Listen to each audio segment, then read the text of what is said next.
Bem-vindos a mais uma correção de exame. Desta vez vamos ao exame de 2022, à primeira fase. Já sabem que eu agora vou dividir os vídeos sempre em duas partes para isto ser mais fácil de gravar e de editar. Eu aconselho-vos a irem fazendo comigo as perguntas, a porem pausa e depois corrigirem as vossas respostas. Mas pronto, não vou estar a ler os textos todos, até porque lá está, eu quero que estes vídeos fiquem minimamente curtos dentro do possível. Então, selecione as 3 afirmações corretas relacionadas com o supercontinente Pangeia.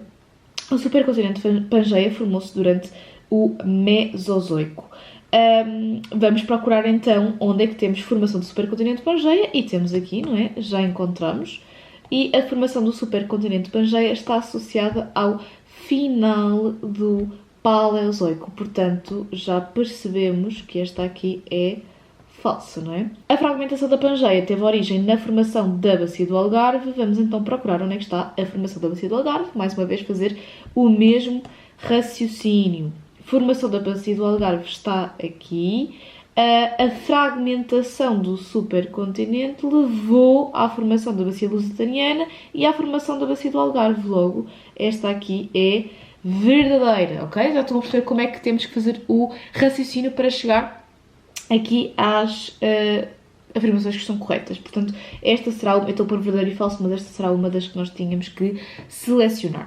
No final do Paleozoico ocorreram fenómenos de metamorfismo na região entre os continentes Gondwana e Laurásia. Portanto, onde é que eles falam dos continentes Gondwana e Laurásia? E dizem que os sedimentos foram sofrendo, por causa da colisão destes continentes, que os sedimentos foram sofrendo dobramento, fraturação e metamorfismo. Então temos aqui a nossa resposta é de facto verdadeira. Estão a perceber? Isto é exclusivamente interpretar as coisas, até agora ainda não usei nada propriamente de matéria. Na zona entre os continentes Gondwana e Laurásia ocorreu sedimentação marinha até ao final do Paleozoico. Durante o Paleozoico ocorreu na região algarvia sedimentação marinha, que terminou há cerca de 299 milhões de anos no final do Carbonífero. Mais tarde, no final do Paleozoico, devido à colisão dos continentes, blá blá blá. Isto aconteceu antes do final do Paleozoico. Ocorreu sedimentação no Paleozoico, mas no final deste já estava a haver a colisão dos continentes, portanto já não havia aqui a sedimentação. Portanto, esta é falsa exatamente por causa disso.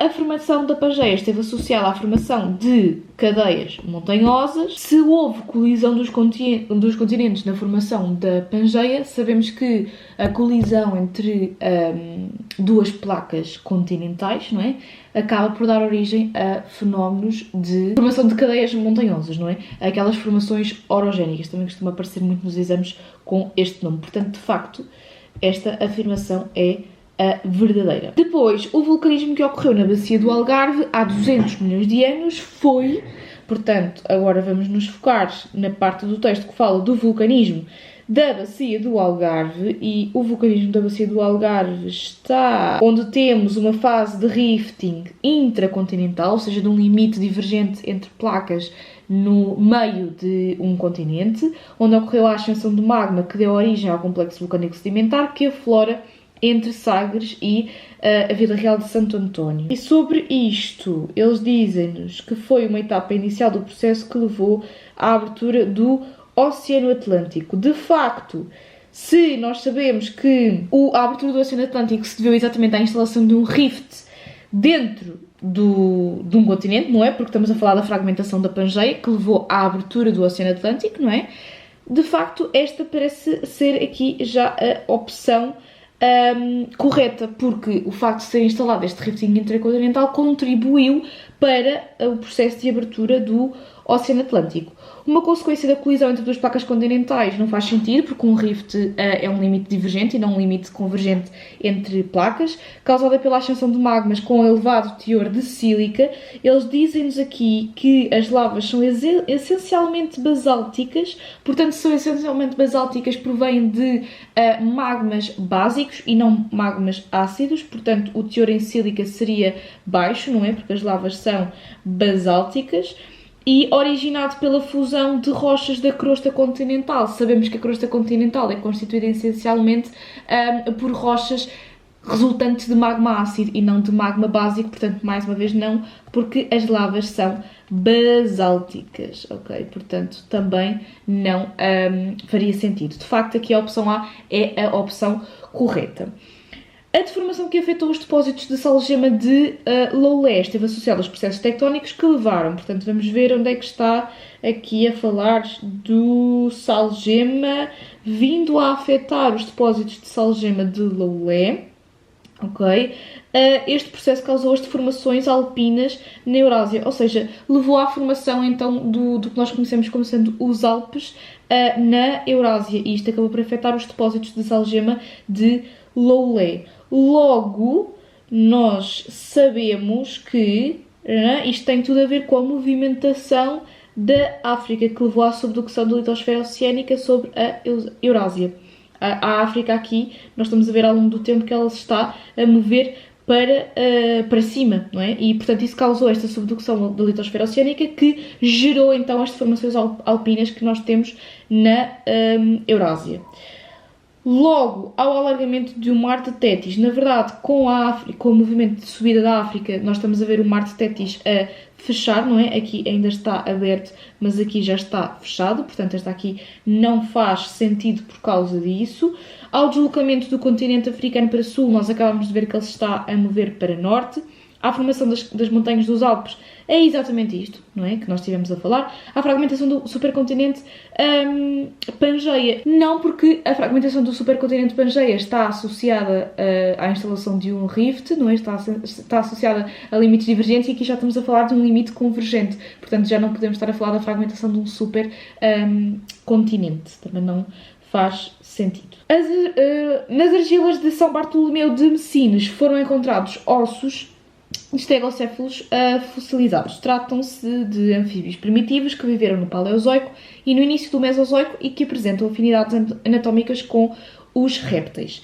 Estes dados permitiram fazer a datação relativa das argilas e conhecerem a existência de estruturas homólogas entre estegocéfalos e répteis. Isto está a ser daquelas perguntas que eles têm gostado muito de pôr, que é juntar um bocado a biologia com a geologia, fazer-nos perceber que estas duas áreas do conhecimento estão de alguma forma relacionadas, e portanto isto tem acontecido bastante a ver, pelo menos uma pergunta que acaba por juntar aqui as duas coisas. E se nos estão a dizer que estes anfíbios primitivos apresentam afinidades anatómicas com os répteis, significa que têm estruturas homólogas com os répteis, ok? Estruturas homólogas são exatamente estruturas que têm, a nível da sua anatomia, uma grande semelhança e que, portanto, indicam que provavelmente estas espécies, estes seres vivos, estiveram relacionados no passado e, portanto, apresentam ainda resquícios desses seus ancestrais em comum, não é? Teríamos aqui um ancestral comum que depois foi divergir nos répteis e nestes anfíbios primitivos, nos estegocéfalos, ok?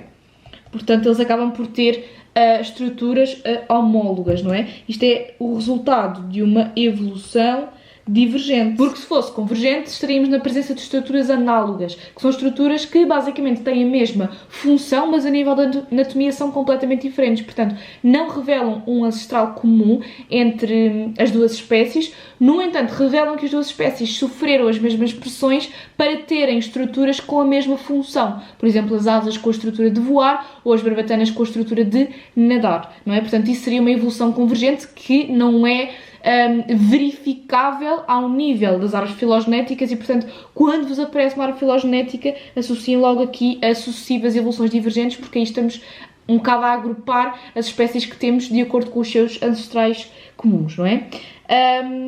Portanto, tudo aquilo que disser evolução convergente ou estruturas análogas estaria errado neste caso. E parece-me que é aqui o caso da C, não é? Evolução convergente e que os estegocéfalos foram cobertos por... Não é? Exatamente. Portanto, esta aqui estaria errada.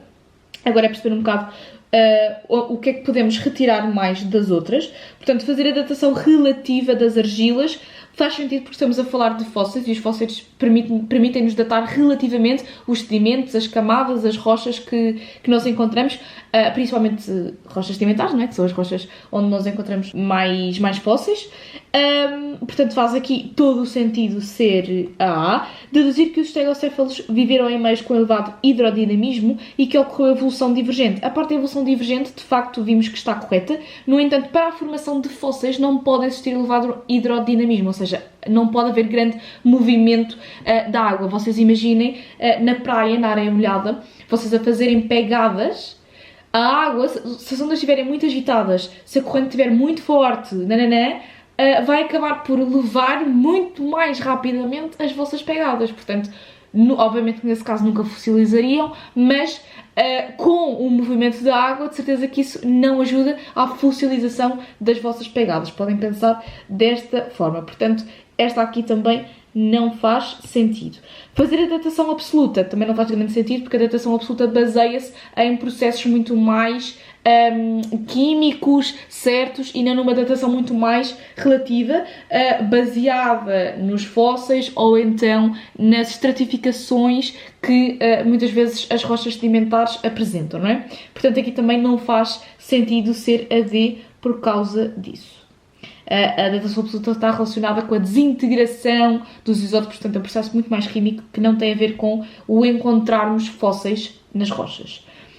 Ordena as expressões identificadas pelas letras A e E, de modo a reconstituir a sequência correta de acontecimentos relacionados com a evolução geológica da região do Algarve. Uma pergunta que está sempre a sair. Portanto, sabemos que a sedimentação marinha ocorreu antes da formação do supercontinente Pangeia, já era uma coisa que tínhamos visto antes. Portanto, de facto, primeiro então ocorreu a deposição de sedimentos nos mares paleozoicos. Aqui o facto de dizer paleozoicos ajuda-nos a perceber que esta de facto tem que ser a primeira. Se fosse simplesmente deposição de sedimentos, poderia acontecer depois da formação do supercontinente Pangeia e posterior fragmentação, porque lá está, se geram as bacias do Algarve, Lusitaniana, que permitem então a deposição de sedimentos. Depois então houve a formação do supercontinente Pangeia. Começaram-se a depositar sedimentos que originaram então unidades geológicas como aqui a das argilas de São Bartolomeu de Messines. Depois disso, no texto é que fala sobre o rifting intracontinental e, portanto, associado aqui ao vulcanismo, como nós já tínhamos visto. Portanto, primeiro será C, depois a E, e por fim a D, que já vimos que foi a última coisa que aconteceu, associada aqui à subida, à movimentação da África e posterior subducção da litosfera. Portanto, tudo coisas que nós já tínhamos falado aqui para responder às perguntas anteriores, agora só tínhamos que organizar isto, e se vocês repararem, na maior parte das vezes, o texto, obviamente que é preciso ter cuidado com isso, mas o texto está organizado de forma cronológica e, portanto, basta vocês identificarem onde é que estão cada uma das afirmações no texto, que era um bocado aquilo que eu costumava fazer também em português. Identificarem que, ok, a afirmação neste caso era a B, deposição de sedimentos nos mares paleozoicos, estamos a falar disto, não é? A sedimentação é exatamente a deposição de sedimentos. Depois iam procurar onde é que estava a formação do supercontinente e está logo a seguir, ok? E portanto, ao irem encontrando as coisas, de repente já vão ter aqui a vossa ordem formada e já conseguem responder perfeitamente à pergunta. A sondagem Corvina, realizada no mar a sul do Algarve, permitiu identificar desde o fundo do mar até aos 1015 metros rochas sedimentares recentes com a idade até ao Oligocénico, entre os 1015 e os 2020 metros. Foram encontradas rochas sedimentares atribuídas ao Cretácico inferior com mais de 100 milhões de anos. De acordo com a interpretação dos dados, esta sondagem permitiu estudar a crosta oceânica superficial utilizando o método indireto. Malta, uma sonda permite a recolha de litosfera, de crosta, portanto é um método direto e não indireto, não é? Um método indireto de estudarmos o interior da Terra seria através da teoria, não é? Tentarmos compreender aquilo que está no interior da Terra e que nós não conseguimos ver. Um método direto permite-nos ver exatamente aquilo que está a constituir o interior da Terra. Recolher rochas da zona de transição entre a crosta e o manto. A crosta tem uma espessura que pode variar entre os 10 e 100 km, dependendo também se é oceânica ou se é continental. Portanto, se aqui estamos a falar de sondas até aos 1015 metros, não é? Não chegamos de certeza até à zona de transição entre a crosta e o manto, portanto também não faz sentido. Verificar através de um método direto, verdade, que não houve sedimentação no Cenozoico. Se estamos a encontrar rochas recentes, com idades até ao Oligocénico, é porque houve sedimentação no Cenozoico, que depois resultou em consolidação desses mesmos sedimentos e, portanto, na formação de rochas sedimentares consolidadas, não é? Constatar que naquele local não existem rochas do final do Mesozoico é de facto verdade. E isto é um pequeno pormenor associado aqui ao Cretácico inferior, não é? Nós sabemos que o Mesozoico é constituído por Jurássico, Triássico e Cretácico. No entanto, o Cretácico inferior é depois prosseguido pelo Cretácico superior, se dividirmos isto ainda mais. Portanto, o Cretácico superior corresponde ao final do Mesozoico. O Cretácico inferior ainda não é o final do Mesozoico e, de facto, naquele local não existem rochas do final do Mesozoico, porque temos rochas apenas do Cretácico inferiores. A crosta oceânica, comparativamente com a crosta continental, portanto já falámos sobre as diferenças na composição química destas duas crostas e sabemos que a crosta oceânica é então mais básica e a crosta continental é mais ácida, ok? Portanto, há de ser constituída maioritariamente por sílicas, alumínios, etc., enquanto que a crosta oceânica é constituída por minerais ferromagnesianos e plagioclases ricas em cálcio. Parece-me que a nossa aposta vai estar aqui entre a B e a C. Quem é que tem ferro e níquel? É o núcleo. E quem é que tem maior porcentagem em sílica e alumínio? É exatamente a crosta continental, que é mais ácida. As outras duas estão corretas de acordo com aquilo que é a composição de rochas mais básicas, ricas em minerais ferromagnesianos, ricas em ferro e magnésio, e com maior percentagem de plagioclases ricas em cálcio, já que a plagioclase cálcica está mais em cima da série contínua da série de Bauer, e portanto as rochas mais básicas apresentam os minerais que estão mais em cima, portanto faz sentido que a plagioclase cálcica seja uma das possibilidades, ok? Que as rochas básicas são de facto mais ricas em cálcio. Agora, a crosta oceânica é mais densa do que a crosta continental. E para se lembrarem disto, basta pensarem que quando tem uma colisão entre uma placa continental e uma placa oceânica, aquela que vai afundar, portanto, se vai para baixo é a mais densa, é a placa oceânica. Portanto, crosta oceânica é mais densa, sim, do que a crosta continental. Portanto, aqui a resposta correta é, de facto, a B. Durante a fase distensiva que afetou a bacia do Algarve, portanto, aquele tal rifting intracontinental, identificaram-se 3 episódios de inversões tectónicas de curta duração, portanto, compressão, convergência.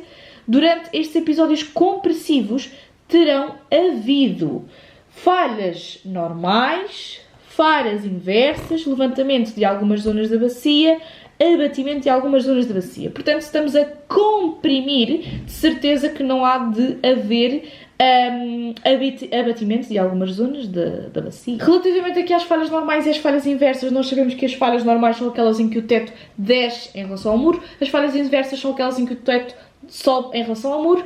Já disse isto várias vezes, aconselho-vos sempre a pensarem que o normal, quando há um sismo, uma coisa assim, é o teto cair numa casa, portanto uma falha normal é uma falha em que o teto desce relativamente ao muro. Enquanto que uma falha inversa, o teto sobe relativamente ao muro. As falhas normais em que o teto desce levariam ao aumento da coluna d'água, não é? Porque de repente com o teto a descer, não é? Com um bloco a abater, haveria mais espaço para a água, portanto não faz de facto sentido. E as falhas inversas é o contrário, portanto se o teto sobe, isto leva a uma redução daquilo que é a coluna água. Resta-nos de facto aqui a C e vamos ver no texto se isto faz de facto algum sentido. Portanto, aqui no texto onde fala sobre a migração destas espécies, ok? Está aqui, permitindo a fauna marinha vinda do norte, que é a fauna boreal, e a fauna do mar de Tétis, Tétisiana, permitindo que elas se misturassem, ok? Isto tudo devido à continuidade geográfica destas bacias de sedimentação, em especial durante o Jurássico. Portanto, nesta altura em que o Mar de Tétis estava a progredir para oeste, não é? Tínhamos o Mar de Tétis aqui e aqui ele já está, de facto, muito mais para oeste, o que permitia uma continuidade que ajudava à migração destas espécies. Ora, durante a altura de rifting intracontinental, não é, em que tivemos a litosfera oceânica a ser subductada relativamente à continental, esta migração das espécies foi dificultada. Portanto, ao levantar algumas zonas da bacia de sedimentação, estas espécies que antes estavam favorecidas com a progressão do Mar de Tétis para o oeste, de repente viram a sua migração dificultada, não é? Portanto, isto foi o contrário daquilo que acontecia de bom lá em cima com a formação das bacias do Algarve e da bacia lusitaniana. E isto faz sentido, não é? Porque com a fragmentação do supercontinente de Pangeia, fauna vinda do norte podia-se encontrar mais facilmente com fauna aqui do Mar de Tétis. Ora, se começou a haver aqui um rifting intracontinental, não é? Acabou por gerar uma separação, uma redução da coluna de água que ligava então estas duas zonas. Pronto. Até porque lá está, tivemos todo um fecho do Mar de Tétis com a progressão da África para norte. Depois, vamos continuar para a pergunta 9. No litoral algarvio, a sobreextração das águas dos aquíferos, portanto, a sobreextração das águas subterrâneas, no fundo, poderá ter como consequência a descida dos níveis freáticos. Os níveis freáticos são exatamente os níveis a que se encontra a água. Portanto, se eles descem, é porque de facto houve uma sobreextração dessa água que havia em profundidade. Esta é aqui a nossa opção correta. O desaparecimento de zonas de recarga. As zonas de recarga são as zonas então que estão a alimentar os aquíferos, estas águas subterrâneas. A subtração não implica o desaparecimento das zonas de recarga. A diminuição das zonas de aeração, portanto, a zona de aeração é toda a zona que ainda não está saturada de água, portanto, no caso aqui da minha representação seria esta zona aqui, e com a sobreextração da água, ela iria, na verdade, aumentar, porque a água iria desaparecer e, portanto, haveria mais espaço para que o nível freático subisse. No fundo, é isso. O aumento das zonas de saturação também não faz sentido, porque a zona de saturação é o contrário da de aeração, portanto, seria a zona saturada de água. Portanto, ela não aumentaria, isto não faz sentido nenhum, ela no máximo diminuiria com a sobreextração então das águas subterrâneas. Explique de que modo os contextos tectónico e climático contribuíam para a formação de salgema explorado na região da Loulé. Portanto, temos aqui dois tópicos em que temos que bater para responder esta pergunta. Temos o contexto tectónico, portanto, relacionado aqui com os limites convergentes, divergentes, com as placas tectónicas. E temos o contexto climático, portanto, a nível de clima, frio, quente, seco, úmido, o que é que contribui para a formação do salgema? Sabemos que o salgema é uma rocha sedimentar quimiogénica que se forma com a precipitação de NaCl, cloreto de sódio, o sal, não é, existente então no mar. Portanto, é uma rocha sedimentar quimiogénica. Podia ser dito porque contribuía aqui para a explicação do porquê que um clima quente e seco leva a uma facilidade na precipitação do salgema. Ora, se o clima está quente e seco, a água do mar tende a evaporar mais e ao evaporar mais os seus sais vão precipitar, podendo então dar origem a rochas como o salgema. Relativamente ao contexto tectónico, o que é que permitiu a formação, aqui nem fala só do salgema, fala também do gesso, que é outro evaporito, outra rocha sedimentar quimiogénica. O que é que permitiu a sua exploração?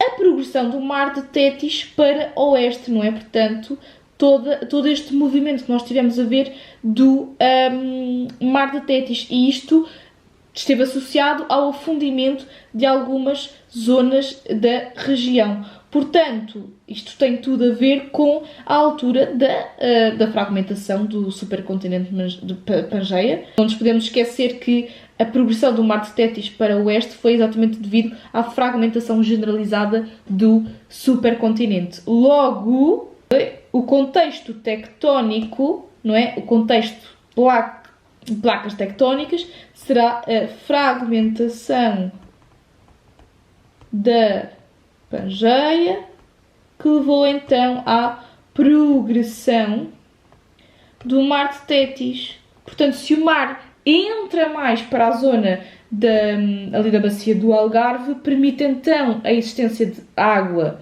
salgada, que num clima quente e seco evapora bastante e leva à precipitação do cloreto de sódio. Progressão do Mar de Tétis para o oeste. Certo? Texto 1 está feito. Vamos aqui então ao texto 2, que vai ser aqui o último texto que vamos fazer, porque a partir do texto 3 eu vou já incluir na parte 2 deste vídeo. Portanto, vou passar mais uma vez o texto à frente. Já sabem que eu depois regresso ao texto para responder às perguntas, mas vamos analisar aqui esta figura que temos, que nos mostra ao longo do tempo as divergências que ocorreram aqui em espécies em espécies de cavalo marinho, ok? Temos aqui o cavalo marinho de focinho comprido, o cavalo marinho de focinho curto, e havemos de ter aqui outras espécies de cavalo marinho e como é que ao longo do tempo houve então a evolução para a sua origem, não é? A partir do mesmo ancestral temos várias espécies de cavalo marinho diferentes. No entanto, a primeira pergunta fala-nos aqui sobre a zoostera, sendo que a zoostera marina é uma erva marinha. Okay? Uma planta vascular que vive submersa e que apresenta folhas geralmente finas em forma de fita. Portanto, a propagação vegetativa de zoostera, ou seja, estamos a falar da sua reprodução assexuada, não é? Que lhe permite gerar clones e propagar-se rapidamente, permite aumentar a variabilidade genética da espécie. Sabemos que a reprodução assexuada lá está a produção de clones, portanto não há qualquer tipo de variabilidade genética. Os seres vivos que se originam a partir da propagação do progenitor, digamos assim, são exatamente iguais ao progenitor. Portanto, esta não faz sentido. Permite, de facto, um crescimento rápido da população. Não permite também uma melhor adaptação a novos ambientes, porque, reparem, se o ambiente muda e todos os seres vivos são iguais, todos eles vão estar preparados da mesma forma para o novo ambiente. Não vai haver um melhor preparado para o novo ambiente e os outros menos preparados. Isso não acontece porque eles são todos exatamente iguais. Portanto, se o ambiente mudar e eles não estiverem preparados para as mudanças que aí vêm, até podem todos morrer e a espécie pode extinguir-se, ok? Compensar os efeitos provocados pela herbivoria também poderia ser uma boa resposta, não é? Porque uma elevada propagação vegetativa pode compensar a destruição da vegetação por parte dos herbívoros. Eu selecionei aqui o C, mas temos que ler agora a segunda parte das respostas. Portanto, B, o aumento da erosão marinha ou uma maior fixação de sedimentos. De facto, é aqui a C, podemos ir confirmar com o texto, mas as ervas marinhas ajudam a fixar mais os sedimentos, portanto ajudam a reduzir a grande erosão marinha e isso é algo que eles de certeza vão mencionar aqui no texto, que se fixam em substratos essencialmente arenosos, portanto permitem então a fixação dos sedimentos. Portanto, de facto, só podia ser aqui a C a resposta correta. Depois, vamos aqui à pergunta 12. A pergunta 12 diz o sistema cardiorrespiratório dos cavalos marinhos, que já sei que estamos aqui a falar de ou a parte dos sistemas de transporte, a parte do sistema cardiovascular, ou a parte do sistema respiratório, trocas gasosas, etc. Portanto, é importante sabermos a que grupo é que pertencem os cavalos marinhos e, de facto, os cavalos marinhos são peixes, ok? Portanto, vamos lembrar agora das características que os peixes tinham. A nível da circulação, a nível do sistema cardiovascular, os peixes apresentam uma circulação simples, porque o sangue passa apenas uma vez no seu coração e o seu coração tem duas cavidades, tem apenas um ventrículo e uma aurícula. Portanto, aqui o coração dividido em três cavidades e circulação dupla, cortamos logo. Mas também não é AA, porque o sangue que circula no coração é o sangue venoso. No caso dos peixes, o sangue, portanto, nas brânquias passa de venoso a arterial, não é? Passa a sangue oxigenado. E esse sangue oxigenado vai a todas as células do corpo do peixe sem ir ao coração, sem ser bombeado pelo coração. É assim a grande diferença entre a circulação simples apresentada pelos peixes e a circulação dupla apresentada por anfíbios, mamíferos e aves e répteis. Se bem que os répteis não costumamos dar aqui no programa do secundário, não é? De facto, o sangue que passa no coração é o sangue venoso porque já é o sangue que regressa da circulação sistémica e que, portanto, já vem pobre em oxigênio porque já deixou o oxigênio em todas as células do peixe. Portanto, a A também não pode ser por causa do sangue oxigenado. Depois, uma superfície respiratória muito vascularizada e difusão indireta. E a D será uma superfície respiratória interna, onde ocorre difusão direta. De facto, a superfície respiratória é interna, porque qual é que é a superfície respiratória? São as brânquias. No entanto, a difusão é a difusão indireta dos gases. Reparem, os gases precisam de ir para um sistema sanguíneo, para um sistema de vasos, para chegar a todas as células. A difusão direta pressupõe que os gases entram diretamente para as células sem terem que passar por qualquer tipo de sistema de transporte, que é o que acontece na hidra, na planária e nos insetos. No caso dos peixes, não. Eles têm um sistema sanguíneo onde são transportados os gases, portanto só pode ser aqui a C. E, de facto, uma das características das superfícies respiratórias é serem muito vascularizadas, porque isso permite uma maior troca de gases, exatamente entre a superfície e os vasos sanguíneos, para que os gases vão então para todas as células do corpo do animal. Em comparação com os gâmetas já formados, as células embrionárias dos cavalos marinhos, portanto as células que vão então gerar os gâmetas, e nós sabemos que nos animais os gâmetas são gerados por um processo chamado meiose, durante a prófase dessa mesma meiose apresentam. Portanto, as células embrionárias que vão gerar os gâmetas por meiose terão que ser 2N, porque sabemos que a meiose é um processo, não é, de redução do número de cromossomas, de redução da quantidade de DNA presente numa célula para metade. Os gâmetas são, então, N. Mas na prófase, nós sabemos que, associando agora o número de cromossomas, que é o 2N, e o N a quantidades de DNA, vamos associar este 2N a duas quantidades de cromossomas e este N a uma quantidade de cromossomas. Nós sabemos que na prófase já aconteceu a interfase, e a interfase é então a fase em que as células têm que preparar para qualquer divisão celular e que ocorre tanto na mitose como na meiose. E, portanto, se tem que preparar para a divisão celular, tem que replicar todos os seus constituintes para que as células, no final, tenham exatamente a mesma quantidade de constituintes que deveriam ter, que tinham inicialmente e que deveriam ter, não é? Portanto, na prófase, estas células vão apresentar 4 quantidades de DNA. Continuam a ser 2N, continuam a ter o mesmo número de cromossomas, mas esses cromossomas passam a ter 2 cromatídeos. Ou seja, se nós no início tínhamos isto, durante a interfase o que vai acontecer é isto. E, portanto, temos aqui um par de cromossomas homólogos que depois vai ser separado na divisão 1 da meiose e depois na divisão 2, cada um destes cromatídeos irmãos vai também ser separado e, portanto, no final nós vamos ter 4 célulazinhas, cada uma com um cromossoma. Reparem, cada uma a ser N, comparativamente a esta célula inicial que era 2N. Certo? Portanto, as células embrionárias têm o quádruplo, na prófase, logicamente, têm o quádruplo da quantidade de DNA dos gâmetas já formados, que são N, e, portanto, já têm Q quantidades de DNA. Selecione, de entre as afirmações relativas à análise e interpretação da árvore filogenética da figura 2, as 3 afirmações corretas. H. gutulatus é a espécie mais antiga porque divergiu há mais tempo de um ancestral comum. H.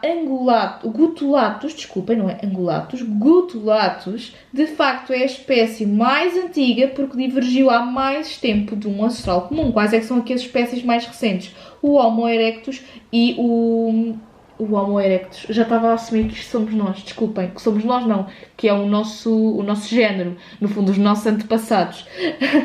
O H erectus e o H hipocampus, não é? Porque divergiram há menos tempo aqui do ancestral comum. Portanto, esta aqui é de facto verdadeira. A árvore filogenética ilustra um sistema de classificação racional e horizontal.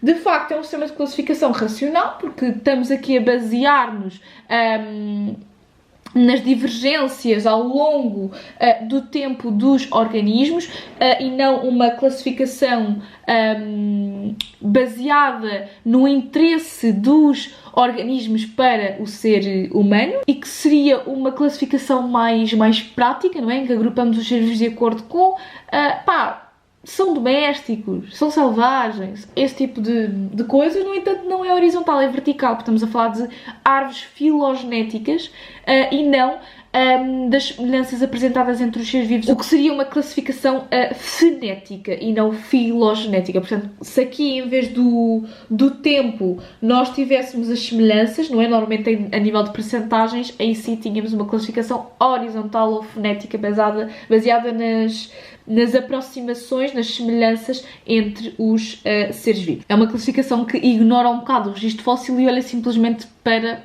as semelhanças entre os mesmos. Portanto, esta aqui é falsa. Portanto, a primeira seria uma das que iríamos selecionar, a segunda não. H. erectus e H. hipocampus resultaram de fenómenos de divergência ocorridos durante o Neogénico. Portanto, estamos a falar destes dois e, de facto, foram fenómenos de divergência que ocorreram durante o Neogénico. Portanto, esta aqui está certa.